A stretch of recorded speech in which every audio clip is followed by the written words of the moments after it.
welcome back and moving on to our first segment for today. And talking more about the beautiful mosques here in Egypt.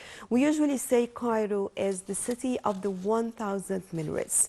And also here we have many actually mosques. Each one reflects a certain period of time. But of course we have also some very important mosques that even we have the first mosque ever built that here in Egypt. Well, to discuss this in more details, we have over the phone Mr. Ihab Kamel, and he is a tourism expert and researcher in Egyptian history. Hello. Hello, good morning. Good morning, sir. So if we're talking about mosques here in Egypt, I think we need first to start with Amr ibn al-As Mosque. Of course, Amr ibn al-As is not only the first mosque to be built in Egypt, it was the first mosque to be built in the African continent in the 7th century, around the year 641, 642 AD. And this mosque was originally, at the beginning, it was built to be part of the first Islamic capital, which was called Fustat. The mosque was built in a very simple way, like the mosques of Medina, taking the mosque of the Prophet Muhammad in Medina as an example. It did not have a mihrab, it did not have a dome, it did not have a minaret. The minaret is also something new. It's not an Islamic invention originally. Originally it was taken from the Persian fire towers in the Zarathushtri temples that were called Zagoros in Persia, and it was added later on, so it did not have a minaret. The minaret was added later on during the Umayyad period by their viceroy in Egypt, Maslama ibn Makhlad.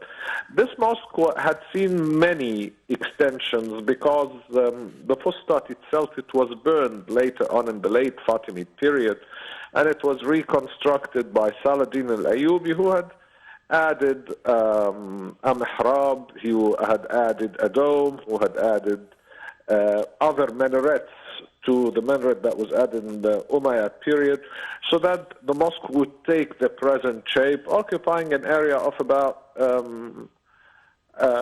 over 2,000 square meters area. But in the beginning it was something very small. It was something like 1,200 square meters, that was all. But through different historical periods, it had seen lots of extensions until it took the present shape, or occupying this huge area it occupies now. Of course, this mosque has a lot of history. Many of the great Muslim sheikhs had actually said the Jum'ah speech over there. Used to recite the Jum'ah speech over there. And as a matter of fact, like Layth ibn Sa'd, like Imam al-Shafi'i, like Imam al-Izz ibn Abd al-Salam, Imam Ahmad al-Salafi, those big Islamic figures, of course, they used to be the sheikhs of this mosque who used to say the Jum'ah speech over there during the Jum'ah prayer. So, by all means, this is one of the very important mosques in Islamic Cairo. Well, talking about mosques from a different perspective, I mean, when it comes to the design, the architecture, how far is it true? Because we have people coming from all over the world, they are very much interested in the design and the concept itself. For example, we have many different mosques, each one belongs to a certain era. So if we are talking about Fatimid, Ottoman, different eras, and sometimes for those who are really interested, they can tell just by looking at the minaret at certain points when it comes to the architecture or the design, and they can immediately tell to which era it belongs to. Yes, definitely. Of course, when we look at the early beginnings of the construction of mosques, you will find that the mosque had no specific design.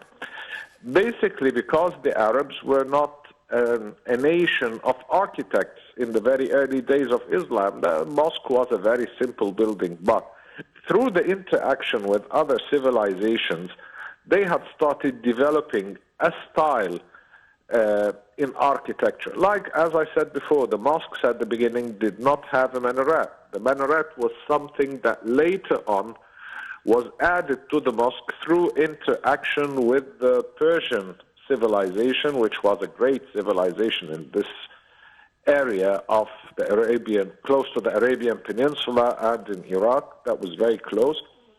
And they took it from the zaghuras, the fire towers of the temples of the Zaradushtri temples in the Sassanid Persian Empire. But the only difference that during the times of the prayers, the Persians used to light a big fire on top of the zaghuras. But of course, the Muslims, they had made the muaddin go to the top and start to practice the azan so that the people can hear him. That's an influence from a different civilization that was added to the architecture of the mosque. Second thing, the domes. At the beginning, the domes were not part of the Islamic architecture, but it was added later on. We believe starting from the Umayyad period, we believe also that it's something that was a necessity so that it would cool the building from the inside, as it has side slits that would create air shafts to cool down the place for the people who are praying during the summertime, and also so that it can interact with the mihrab in reflecting the voice of the imam who is praying so that everyone can listen to him. But even the domes, they took different shapes through various historical periods. For example, we believe that the domes were taken originally from the churches, and actually we have different kinds of domes. For example, you will find that up till the Mamluk period, the mosque always had one central dome. So we can tell from the type of the dome to which historical period it belongs to. Up to the Mamluk dome, for example, it was semicircular, supported from the four corners of the mosque by what we know as stalactites. Stalactites are spherical-shaped triangles projected outwards in an upside-down shape, and from each corner we have one gigantic stalactite that would support the side of the dome. That's why the domes of the Mamluk period mosques, they were actually one central dome to the whole mosque. For example, in the Ottoman period, it's different. We have the central dome is supported by half semi-domes, and the minaret of the Ottoman mosque is completely different. It's not as richly ornamented as the Mamluk period's mosques. No, it looks like a well-sharpened pencil. I mean, the minaret and the dome itself, it's supported by four half domes. This style of four half domes supporting the main dome, they took it from the Byzantine cathedrals, because the Ottomans originally, they were nomads. They had no architectural style of their own, so basically they had adopted lots of architectural styles from the Byzantine Empire that used to rule Turkey before the Ottomans conquered the Constantinople. So that is why if you look at the Mosque of Hagia Sophia, that was originally a church, and the Mosque of Sultan Ahmed and the Byzantine churches, you will find that they look exactly the same. The only difference, it's the minaret, but it's the same domes supported by four half domes. The Umayyad mosques are different. They look very much like the Andalusian mosques in Spain, because I believe the builders were affected by the same architectural style. You will find that their domes are mainly, they look more like taking an octagonal shape.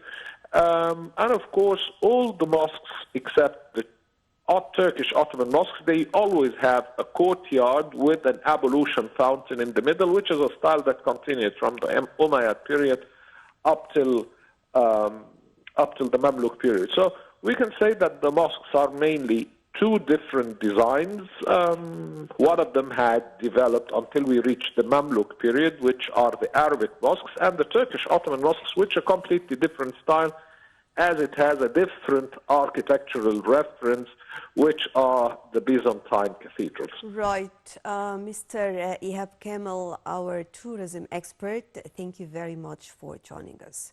And moving on to a quick break, then we'll be back.